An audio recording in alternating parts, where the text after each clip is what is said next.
าเที่ยวพาเพลินในระยะเที่ยวเมืองลาวจะพาบรรดาทานมาเที่ยวกันที่นครหลวงเวียงจันทน์นครหลวงเวียงจันทน์เป็นเมืองเอกของสาธารณรัฐประชาธิปไตยประชาชนลาวดูในนครหลวงเวียงจันทน์รวมมี9ตัวเมืองด้วยกันแต่ละเมืองมีความโดดเด่นในแต่ละด้านที่แตกต่างกันไปนับตั้งแต่ประเทศชาติได้รับการปลดปล่อยการพัฒนาทางด้านเศรษฐกิจสังคมวัฒนธรรมเวียกงานทางด้านการท่องเที่ยวแม้นมีการพัฒนาอย่างพ้นเด่นความสวยงามทางด้านธรรมชาติประวัติศาสตร์และวัฒนธรรมนครหลวง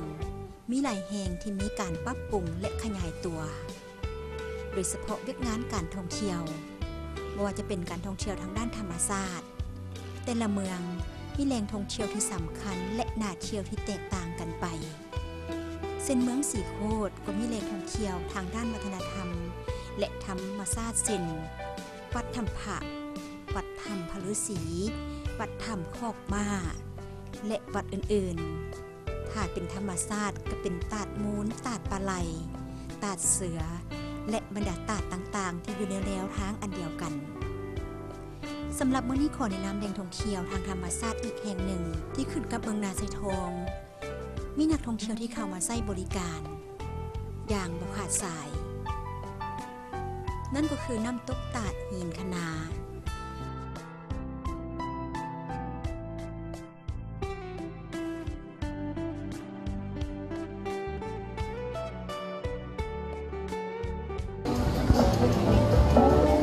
สวัสดีท่านผู้ชมในรายการพาเที่ยวพาเพลินสำหรับอาทิตย์นี้มีนาพร้อมทีมงานขอพาท่านผู้ชมมาเที่ยวอยู่ที่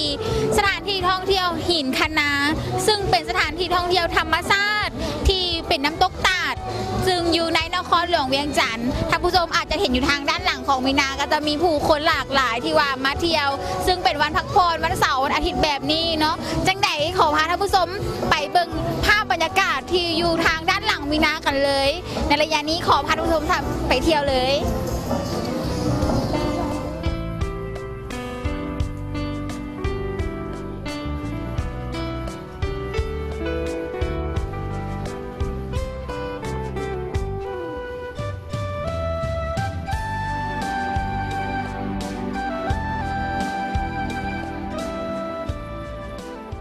น้ำตกตาดหินคะนา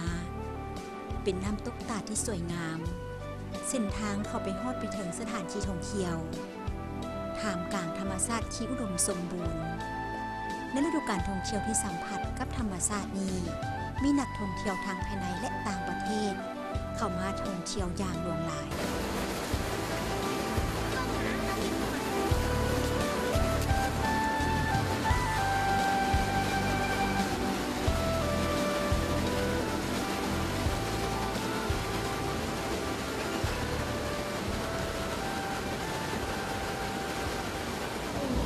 ข้าพเจ้าชื่อศรีวิไลหงเฮืองรับผิดชอบสถานที่แหล่งท่องเที่ยวธรรมชาติน้ำตกตาดหินคะนาเริ่มแต่ปี1999แม่นได้เริ่มมาพัฒนาแหล่งท่องเที่ยวดังกล่าวมาฮอดปัจจุบันนี้เป็นเวลา 15-16 ปีเห็นว่าการพัฒนาแหล่งท่องเที่ยวดังกล่าวได้มีความขยายโตขึ้นเป็นต้นว่าสถานที่บ่อนพักเสาเนาะถนนหนทางเนาะและสถานที่บ่อนท่องเที่ยวต่างๆเนาะเป็นต้นว่าบ่อนจอดรถเนาะร้านอาหารร้านกินดื่มห้องน้ำเนาะเห็นว่ามีความสะดวกสบายปัจจุบันนี้ถือว่าทางสถานที่ของพวกเขาได้พัฒนาขึ้นมาเรื่อยๆหน่อยเห็นว่าบรรดาพ่อแม่พี่น้องได้เข้ามาสมไส้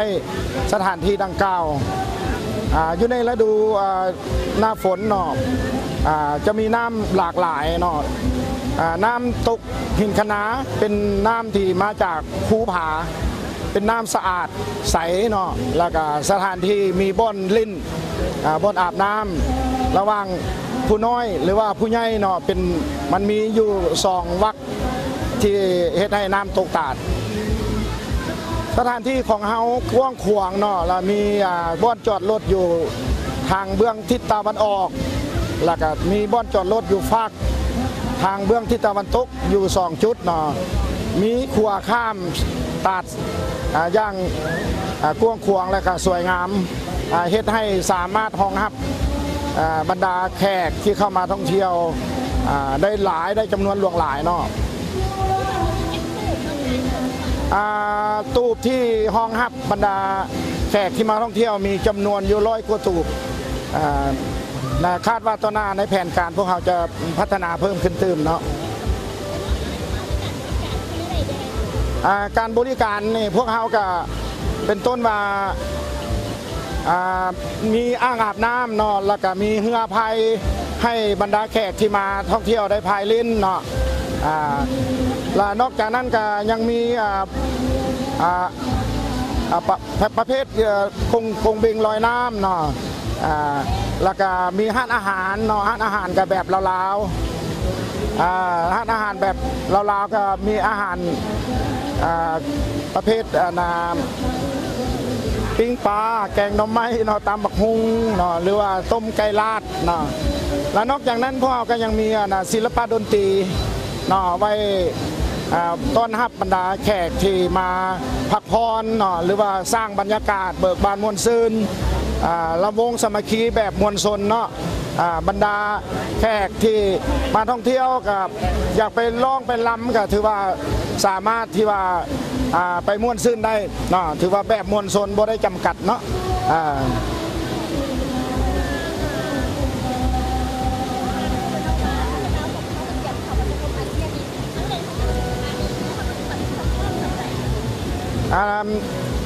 ปัจจุบันนี้เนาะในทิศทางหรือว่าแผนการทางข้าพเจ้าเนาะเพื่อรองรับปี 2015 ที่ว่าทางประเทศเราอาจจะเข้าอยู่ในสมาคมอาเซียนข้าพเจ้าก็มีแผนพัฒนาเพื่อว่ารองรับเนาะเป็นต้นว่าห้านอาหารเนาะเฮือนพักเนาะเดี๋ยวนี้ปัจจุบันนี้ก็ถือว่าสำเร็จ 100% แล้วรอท่าจะเปิดเนาะวันนี้เบื้องอาหารพวกเราก็จะปรับปรุงเป็นต้นว่าอาหารตามสั่งเนาะอาหารทางภายในและสามารถให้แขกต่างประเทศรับประทานอาหารได้เนาะและนอกจากนั้นพวกเราก็จะขยายกิจการเป็นต้นว่าห้องน้ำเนาะถือว่ายังบ่ทันเพียงพอกับการบริการให้บรรดาพ่อแม่ที่มาหัดไซเนาะและนอกจากนั้นถือว่าทิศทางในต้นหน้านี้ตามแผนการผ่านมาก็ได้นำเสนอคันเทิงเป็นต้นว่าเรื่องการเก็บกักน้ำไว้ให้หับไส้ในฤดูแล้งเนาะหมายความว่าจะให้มีน้ำตกฤดูแล้งแผนการตัวนี้จะนำเสนอคันเทิงอีกทีหนึ่งเพื่อว่าจะสืบต่อแผนการดังกล่าวนั้นให้สำเร็จและนอกจากนั้นบรรดาโครงล่างเนาะเป็นต้นว่าคนทางเนาะปัจจุบันนี้ก็ยังว่ายังเป็นทางแดงส่วนหนึ่งเนาะทางยางส่วนหนึ่งและผ่านมาก็ได้นำเสนอทางคันเทิงเนาะคาดว่าปี 2015 เนาะทางภาครัฐบาลก็คงจะมาสร้างถนนหนทางให้เนาะตามภาพทราบเนาะนอกจากนั้นก็บรรดาการบริการต่างๆเนาะเป็นต้นว่าเรื่องการปกปักรักษาอนามัยสภาพแวดล้อมนี่เป็นปัญหาสำคัญพวกเราก็ได้เอาใจใส่ว่าเป็นต้นว่าเขาก็ได้สร้างบ่อนที่ว่าเก็บขี้เหงื่อก็ได้ขุดเป็นขุมเนาะใส่รถแมคโครรถจกเพื่อว่าเอาขี้เหงื่อไปฝังไปถมเนาะแล้วก็ได้ใส่บรรดาพวก EM ยา EM เนาะรักษาแบบเอาใส่น้ำไปฮดเพื่อบ่ให้มันเกิดกินเนาะแล้วก็นอกจากนั้นก็มีปูนขาวไปโหยเพื่อป้องกันเชื้อโรคโดยเฉพาะเป็นการอนามัยสถานที่เนาะแบบบ่อนพักเช้าของแขกนี่ถือว่าในมื้อนึงถือว่าวันเสาร์วันอาทิตย์คือวันเสาร์แขกมาพักผ่อนพวกเราก็หลังจากแขกกลับบ้านแล้วพวกเราแม่นรีบอนามัยคือว่าเฮ็ดให้สภาพเป็นปกติ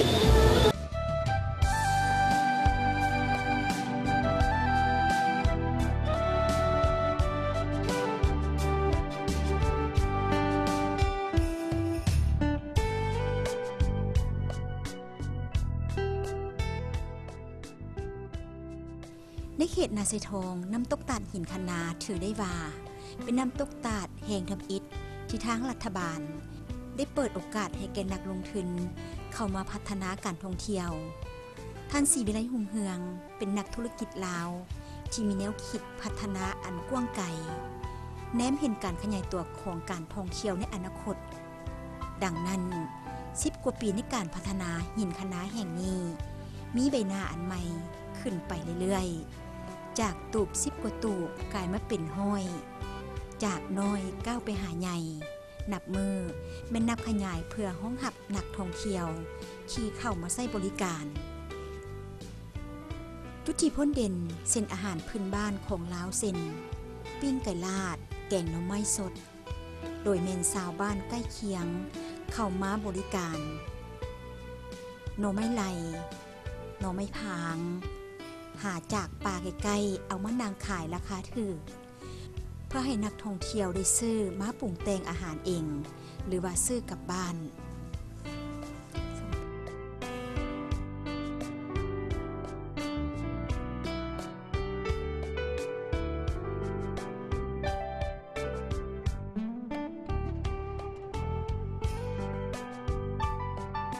ซื้อตุ้มีโดยอาหารบ้านลาวนี่แหละมีปิ้งปลาตำบักหุ่งแกงหน่อไม้แล้วก็ต้มไก่ปิ้งไก่ บ่เฮาบ่ได้เฮ็ด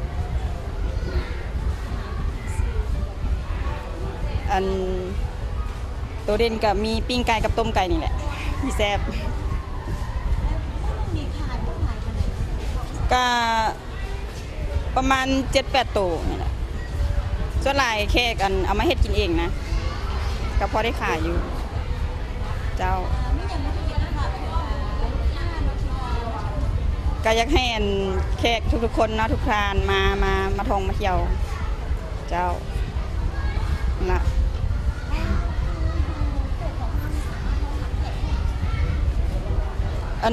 100 ตูบเจ้าก็ปิ้งไก่นี่70,000ราคามีตัวน้อยตัวใหญ่70,000 80,000แล้วต้มนี่แม่น90,000ตัวใหญ่ตำบักหุ่งนี่พวกนึง15,000แกงหน่อไม้ก็ถ้วยนึง15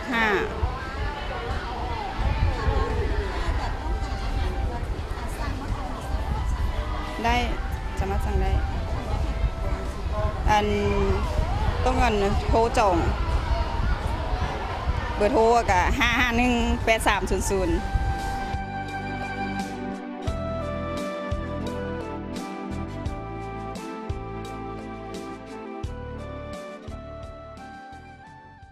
เมื่อมาฮอดหินคะนาถ้าบ่เกี่ยมหยังมาทางสถานที่ท่องเที่ยวน้ำตกตาดเพิ่นก็มีทุกอย่างไว้คอยบริการมีอาหารลาวหลากหลายตามฤดูกาลไว้คอยบริการให้กับนักท่องเที่ยวปัจจุบันความศรีวิไลทางด้านการท่องเที่ยวแม่นอำนวยความสะดวกให้แก่ลูกค้าเมื่อมาฮอดหินคะนานอกจากบ่อนจอดรถกว้างขวางมีอยู่2 จุดแล้วยังมีตูบไว้ให้นักท่องเที่ยวได้พักผ่อนหรือทานต้องการความเป็นธรรมชาติสามารถปูสาดนางแคมนำก้องต้นไม้ใหญ่มีอนซาให้ลูกหลานได้โอนขี่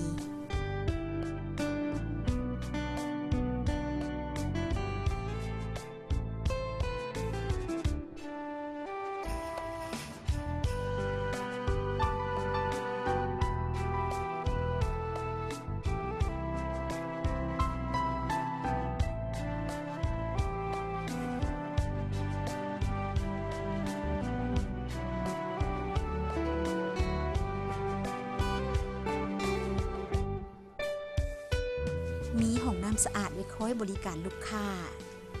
ที่สำคัญน้ำตกตาดหินคะนาเป็นสายน้ำที่ไหลออกจากสายภูพนังน้ำใสและเย็นตลอดปีเป็นน้ำสะอาดสามารถลอยได้หมดมือทั้งผู้น้อยและผู้ใหญ่การบริการถือได้ว่าครบวงจร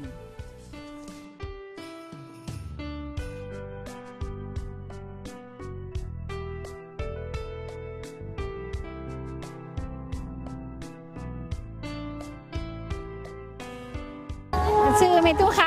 มีตู้คำวันนี้มาไม่มีตู้มาแต่ใส ำมาแต่หนองพง มาแต่หนองหูความเงินนั่นเลยเนาะ แม่นแหละ ไม่มีมานี่เป็นเทือที่ไหนแล้ว ฮะ เป็นเทือที่ไหนแล้วมานี่ มาเทือนี่เป็นเทือทับอีด เป็นเทือทำผิดแล้วมีความประทับใจเท่าใดในการที่ ม่วนชื่นเบิกบานคนหลาย ซื้อของขวัญมากับครอบครัวหมอ มากับครอบครัวกับลูกกับเต้ามาเบิด ข้าพเจ้าก็มาแต่บ้านหนองเหนี่ยววนอกแถวหนองเหนี่ยวแถวทองโป่งนั่นแหละก็มาด้วยความจริงใจแล้วก็พี่น้องญาติพี่น้องก็มาเป็นครอบเป็นครัวเนาะเพื่อว่าได้ยินข้าเจ้าตะกี้ข้าเจ้าว่าหินคณะเขานี่เป็นแหล่งท่องเที่ยวแต่ว่าข้าพเจ้าก็มาได้เทื่อที่สองเทื่อนี่แหละแต่ว่าข้าเจ้าปรับปรุงใหม่มีแต่ดีๆมีแต่งามๆเส้นทางกับปรับปรุงใหม่เนาะแล้วก็ขอเชิญชวนพี่ๆน้องๆมาท่องเที่ยวเนาะ เข้าใจหลาย บัดนี้เนาะเมื่อเขามาฮอดแล้วมาถึงแล้วแต่ว่าเรื่องการรับใช้บริการข้าเจ้าแต่ว่าเฮ็ดอย่างสุดอกสุดใจเถอะราคาเป็นกันเองเนาะเรื่องประเภทเหล้ายาปะแป้งบ่หรือว่าน้ำดื่มบ่หรือว่าอย่างต่างๆเนาะก็ถือว่าโอเค ถือว่าราคาเป็นกันเองว่าซั่นออกไปเรื่องคาราโอเกะแล้วดนตรีเนาะก็ถือว่า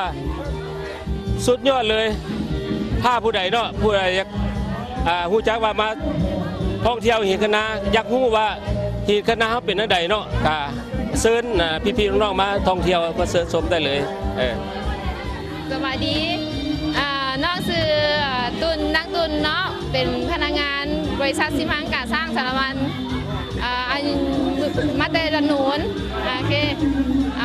มาเที่ยวแบบครอบครัวเนาะวันนี้เนาะรู้สึกว่าบรรยากาศกว้างขวางแล้วก็มวลสามารถที่ว่าพาครอบครัวลูกหลานมาลิ่นได้ทุกมื้อเนาะอาจจะเป็นมื้อวันเสาร์บ่วันอาทิตย์บ่หรือว่ากิจกรรมต่างๆอาจจะเป็นงานบุญประเพณีต่างๆก็สามารถมาลิ่นได้แล้วก็สถานที่กว้างขวางสะอาดดีแล้วก็มีการบรรยากาศที่เป็นอบอุ่นสามารถที่ว่ามากินข้าวบ่หรือว่าพาพี่พาน้องมาเที่ยวแล้วก็มีทางมีบ้านพักมีทางบูธทั้งนั้นก็มีแบบว่ามีการสร้างสรรค์แบบครอบครัว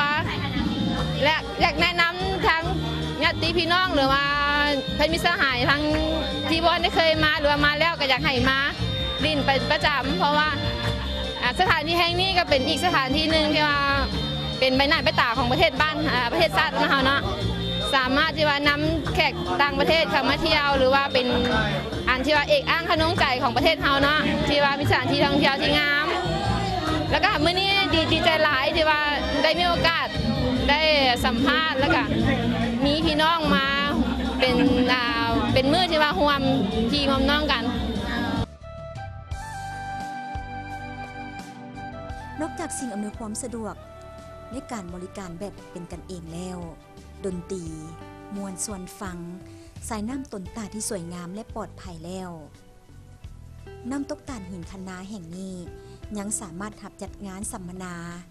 เพราะที่นี่มีทั้งธรรมชาติห้องอาหารและบ้านพักที่ได้มาตรฐานมีรีสอร์ท9 หลังมีทั้งห้องเดียวและห้องคู่เครื่องใช้ได้มาตรฐานทานที่ต้องการมาสัมผัสกับธรรมชาติมีทางน้ำตกนกห้องฟองฟาดฝั่งของกระแสน้ำมาซิมอาหารแบบลาวๆสำหรับอาทิตย์นี้บ่มีบอลไปมาได้ที่น้ำตกตาดหินคณา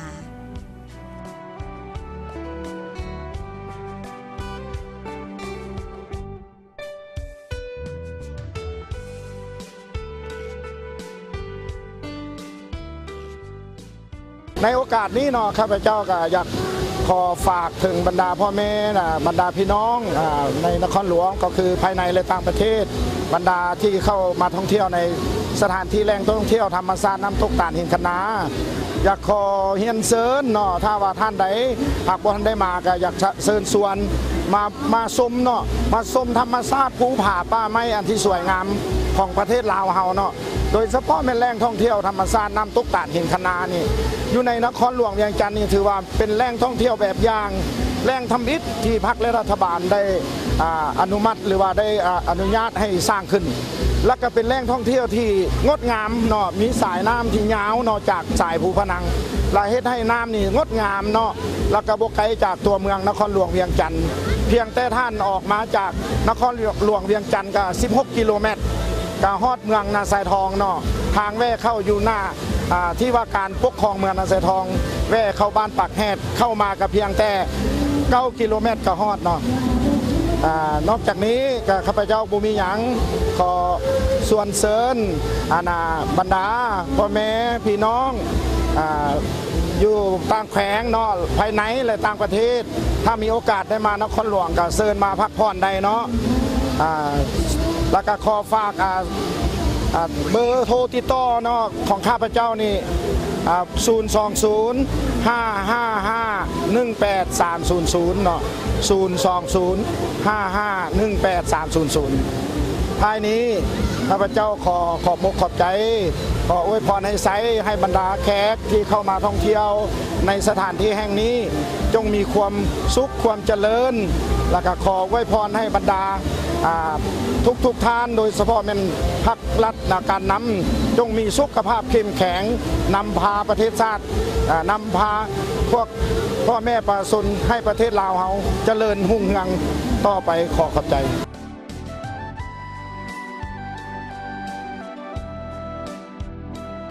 ประเทศลาวหังมีและสวยงาม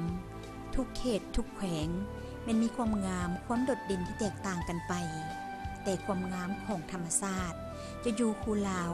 แม่นชาวลาวเฮาต้องร่วมแรงร่วมใจกันปกปักอนุรักษ์รักษาสิ่งที่มีไว้ให้อยู่กับชาติลาวคนลาวร่วมกันปกปักรักษาและเสริมขยายความงามทางด้านวัฒนธรรมความงามของธรรมชาติและความเป็นเอกลักษณ์ของชาติลาวให้สมกับคำย่องย่อของชาวต่างชาติกับคำที่ว่าประเทศลาวเป็นประเทศที่น่าเที่ยวที่สุดในโลก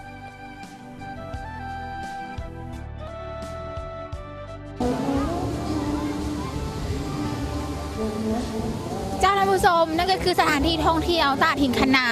ที่ทางทีมงานของพวกเราเก็บภาพมาฝากมาต้อนท่านผู้ชมสำหรับอาทิตย์นี้ที่